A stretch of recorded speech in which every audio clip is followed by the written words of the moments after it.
no chat.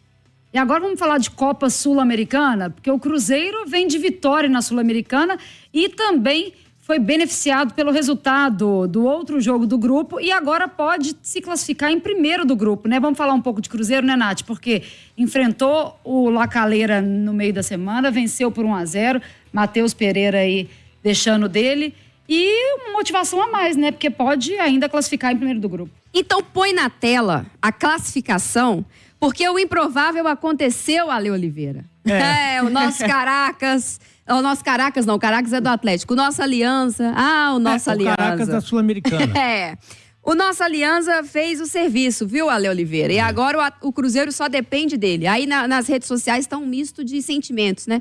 O Cruzeiro só depende dele, tomara que seja o Cruzeiro de agora, porque o Cruzeiro de outros momentos da temporada, que só dependia dele também, decepcionou, né? Como acabou sendo na final do Campeonato Mineiro. Mas o Aliança fez o serviço e agora o Cruzeiro pode ser líder. Esse empate do Aliança com a Universidade Católica não era esperado, mas foi providencial. Na verdade, quando inclusive a gente transmitiu o sorteio aqui da Sula, quando você olhava para esse grupo B, você não tinha muita dificuldade de identificar o Cruzeiro como grande favorito. O Cruzeiro é mais tímido que os seus rivais. O problema é que demorou muito para entrar na competição, né? Com 3 empates seguidos, estava também com um olhar nas finais do Campeonato Mineiro e isso também criou dificuldade, mudança de treinador e acontece que o Cruzeiro demorou para entrar na competição. Menos mal que deu tempo ainda de se recuperar. Eu acho que, evidentemente, se você conseguir a sua classificação direta para as oitavas de final, é muito bom, até porque essa segunda colocação que o Cruzeiro tem já garantida e que vai brigar pela primeira para ser campeão do grupo, pode dar um enfrentamento muito complicado. Se você pegar aí na tua lista as equipes que hoje são terceiras colocadas dos seus grupos na Libertadores, você pode ter adversários tradicionais que são acima dessa média que o Cruzeiro enfrentou na fase de grupos. Por exemplo, o terceiro colocado do grupo A é o Colo-Colo. É um time duro de ser enfrentado. O terceiro do grupo C é hoje o Estudiantes. Nossa. Difícil também. Esse grupo C é até mais difícil a gente fazer previsão, porque é o grupo do Grêmio, tem muito jogo atrasado. Mas hoje é o Estudiantes. Aí você tem, por exemplo, no grupo F, que é o grupo do Palmeiras, o Independiente Del Valle. Chato. Que também é chato demais de ser enfrentado. E aí no grupo do Atlético, o próprio Rosário Central, que pro Atlético não deu trabalho, mas jogar lá na Argentina, agora com público, né? Porque agora, por exemplo, se o Rosário Central se qualificar para esses playoffs, aí ele vai jogar com público, aí é complicado. Não, você não vai, dificilmente você vai encontrar um possível rival nessa terceira colocação que seja pior do que os adversários do grupo B. Muito difícil. E aí claro que você dificulta o seu caminho. Mas, do que a gente via no começo da competição, né? Depois de 3 rodadas sem vencer, eu falava, talvez não dê nem para conseguir a classificação em segundo. E essa já está garantida, eu acho que brigar por primeiro é justo e eu acho que é merecido dentro do que o Cruzeiro pode proporcionar. Então, tecnicamente, potencialmente, é o melhor time do grupo. Mas, de qualquer maneira, eu acho que fica um otimismo, não só pelo resultado na Sula, mas os resultados que o Cruzeiro vem conseguindo no Campeonato Brasileiro também, com 2 vitórias seguidas. O futebol melhorou de modo geral, se você fizer um recorte um pouquinho maior. Com a chegada do Seabra melhorou o nível nível técnico do time, de disputa e tal, de comprometimento. Acho que melhorou e então acho que a perspectiva é positiva, mas de qualquer maneira seria muito mais confortável conseguir ser campeão desse grupo. Ô Ana, Cruzeiro agora com 4 vitórias consecutivas, né? Venceu o Vitória pelo Campeonato Brasileiro, aí venceu o La Calera, venceu o Atlético Goianiense e agora, aliás, venceu... É isso mesmo, né? Isso aí. E agora venceu o Aliança e agora venceu o La Calera. São 4 vitórias consecutivas. Cruzeiro vai vencer a Universidade de Quito e vai ser o primeiro colocado? A expectativa é essa, né? O dever de casa do Cruzeiro é esse, porque também vai jogar em casa, né? Vai ter esse último jogo que vai ser importante, vai ser decisivo, jogando no Mineirão. Então, agora do lado da sua torcida, a tendência é que seja ainda mais forte, né? O Cruzeiro tem total capacidade para isso, a gente sabe, né? A discussão vai muito aqui sobre a surpresa que foi o Cruzeiro ter demorado a engrenar na competição dentro de um grupo que poderia ser tão fraco, né? O Cruzeiro ali era disparado uma das equipes que poderiam já estar ali ocupando a primeira colocação do seu grupo, mas com esses tropeços acabou tendo esse risco, né, ficando um pouquinho para trás. A questão é, até acrescentando o que o Ale falou, né, de você ter essa prioridade para poder ficar em primeiro lugar, não só para poder evitar adversários mais difíceis, mas também para evitar uma data a mais dentro do seu calendário, né? Porque ficando em segundo, o Cruzeiro vai ter que jogar um play-off contra uma dessas equipes que estão em terceiro lugar de algum grupo da Libertadores, e aí já uma data a mais dentro do calendário, o Cruzeiro vai ter mais uma preocupação. A gente sabe que o Campeonato Brasileiro também é muito importante para a equipe, então o ideal é que agora a equipe, já que pode, né, contar com esse empate do outro confronto dentro do seu grupo, a sorte ajudando também o Cruzeiro, acho que agora tem essa total possibilidade de conseguir o primeiro lugar, basta fazer o seu dever de casa, seguir nesse embalo que está aí a equipe do Seabra. Ô, Nath, agora, a gente que gosta de futebol, é muito bom ter uma rodada decisiva, né? A última, entre dois times que estão brigando pelo primeiro lugar do grupo. Né? Vai ser um jogo bem emocionante, acho que vai ser um gostinho já de Copa pro Cruzeiro, né? Porque vai entrar em campo, muito provavelmente com o Mineirão absolutamente lotado. Lembrando, o jogo é no dia 30 de maio, então já coloca aí no seu calendário. É feriado, inclusive, de Corpus Christi. Então não tem nem desculpa, no outro dia ninguém tem que trabalhar. É todo mundo no Mineirão para apoiar o Cruzeiro, para buscar essa classificação. Então é um jogo de mata-mata, já vai ser um mata-mata para o Cruzeiro dentro da fase de grupos. Tudo bem que se o Cruzeiro perder, ele ainda vai ter a oportunidade de disputar esse playoff, mas já que chegou até aqui com essa chance, o Cruzeiro tem que buscar a vitória para ser o primeiro colocado. Então acho que vai ser um jogo já com um componente a mais para o Cruzeiro, para já ir se preparando para as fases seguintes. E aí eu acho que tem 2 pontos que é importante destacar, Dani. Primeiro, que com o Seabra, o Cruzeiro ainda não tem um futebol de encher os olhos, mas é um futebol mais equilibrado, de um time que nessas 4 vitórias só sofreu um gol e foi um gol contra. Então não conta, né? Vamos dizer assim, a defesa tem passado ilesa, o Anderson cresceu de produção, tem sido útil nesse período que é titular. A entrada do Barreal no time fez bem ao time. O Cruzeiro está conseguindo passar por esse período, marcando gols com o Rafa Silva, com o Papagaio, mesmo sem ainda ter o Dineno, que nesse jogo do dia 30, por exemplo, já deve estar pelo menos relacionado. E o segundo ponto, que é o mais importante, né, Ale? O Cruzeiro tinha que buscar essa classificação, porque a expectativa para a sequência do campeonato é muito boa, porque aí os bons vão chegar. Segundo o Pedrinho, falou ontem, inclusive, na Itatiaia, Cruzeirense pode esperar a contratação de bons jogadores para o restante do ano. E aí a fase de oitavas da Libertadores e da Sul-Americana é só depois da Copa América. Então vai dar tempo do Cruzeiro, quem sabe, pelo menos alguns reforços, tipo o Cássio, talvez já esteja à disposição para as oitavas. E aí você fala de um Cruzeiro mais forte para a hora do vamos ver, né?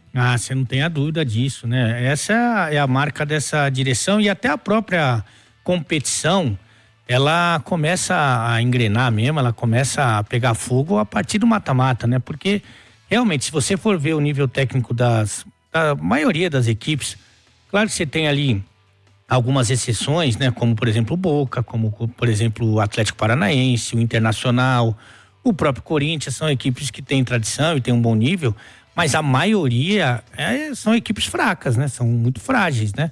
Então o começo ali é meio mais devagar e tal, mas quando começa essa fase decisiva, né, de mata-mata, caráter eliminatório, e com o Cruzeiro com um time mais forte, porque isso aí a gente não tem dúvida que vai acontecer, é claro que o torcedor fica otimista e também é a possibilidade real que o Cruzeiro tem de um título, né, porque não conseguiu no campeonato estadual.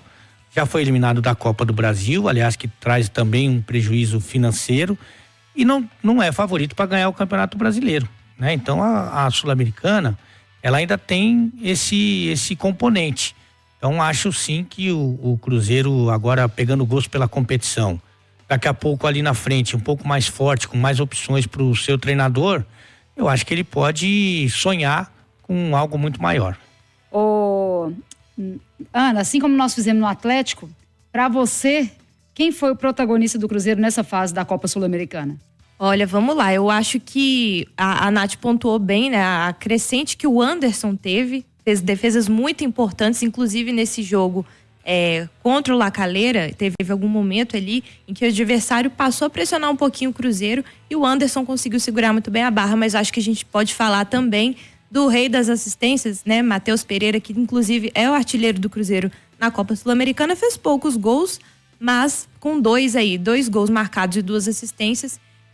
Eu acho que a questão dos gols que o Cruzeiro marca passa muito por ele. Então ele é esse cara estrela do Cruzeiro aí, falando principalmente da equipe como um todo. E você, Ale? O Matheus Pereira, ele é muito diferente, né? Não tem... Você tem, por exemplo, algumas medidas que ajudaram muito, né? Por exemplo, a zaga titular, né? Que eu acho que João Marcelo e o Zé Ivaldo eram um clamor da torcida e ele conseguiu efetivar os dois.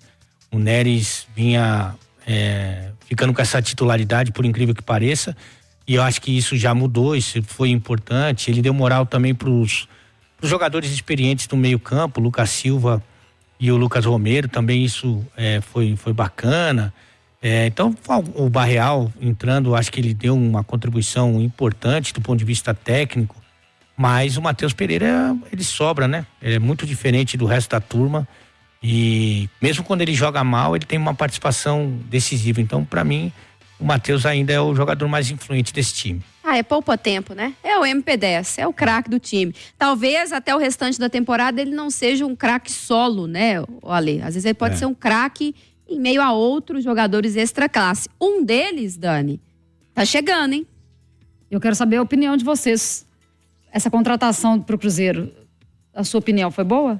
Eu acho que sim. Eu acho que, claro que tudo acho que acaba virando um pouco aposta, né? A gente tava conversando mais cedo que o Gilberto era uma aposta que muita gente faria, o Gilberto centroavante, e ele acabou não correspondendo, muito pelo contrário.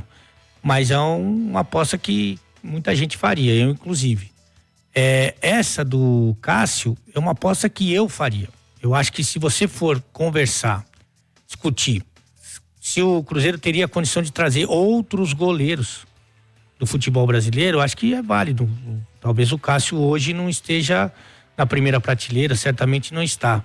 Mas na comparação com o que o Cruzeiro tem à disposição hoje, eu acho que o Cássio motivado, é um Cássio focado, ele é muito profissional, muito vitorioso, experiente, tecnicamente é muito rico. Eu acho que o Cássio tem tudo para dar certo. Então é uma aposta que eu faria.